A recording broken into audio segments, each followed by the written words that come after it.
श्री स्वामी समर्थ सगळ्यांना. आणि रेडीच्या गणपतीचा व्हिडिओ टाकायला जरा उशीरच झाला, कारण की काल माझा जेवणाचा हे होतं, त्याच्यामुळे मी टाकला नाही. आणि त्याच्यानंतर आम्ही मंदिरात काल आलो तर इतकी गर्दी होती, कारण ट्रॅफिकच जाम झालेला. गणपतीच्या मंदिराला अर्धा तास लागतो, तिथून मेन रोडवरून एवढी गर्दी होती, ट्रॅफिक जाम, त्याच्यातच आमचा अर्धा तास गेला.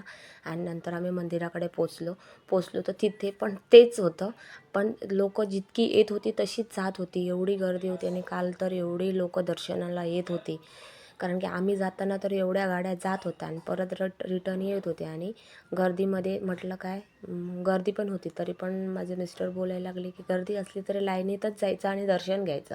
म्हणून आम्ही लाईनीतच उभं राहिलं. आणि लहान मुलाला घेऊन जाणं म्हणजे मोठं हे असतं, टेन्शन असतं डोक्याला, कारण की एवढं आम्हाला सतवलं होतं ना. तरी पण आम्ही कसं पोचलो. आणि मिस्टरांना बोलले की सगळ्यांना काय एवढी गर्दी होती, सगळ्यांना वाटतं की आम्हाला चांगलं दर्शन मिळालं, प्रत्येकाची इच्छा असतं, कारण की लांबवरून लोक आलेले असतात. तरी पण माझ्या मिस्टरांना बोलले की कसं पण काय पण होऊ दे, पण गणपतीचा तरी व्हिडिओ शूट करा व्यवस्थित.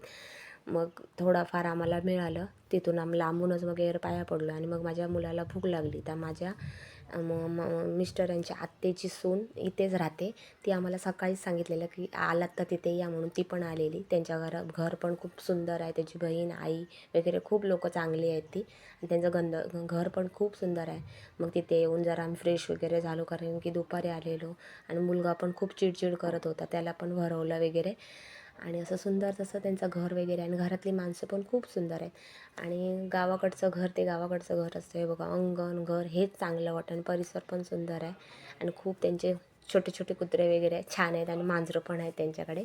आणि नंतर आम्ही थोड्या टायमाने मग आम्ही निघलो, कारण की मुलगा माझा क्लासमधून येणार असता. चला मग.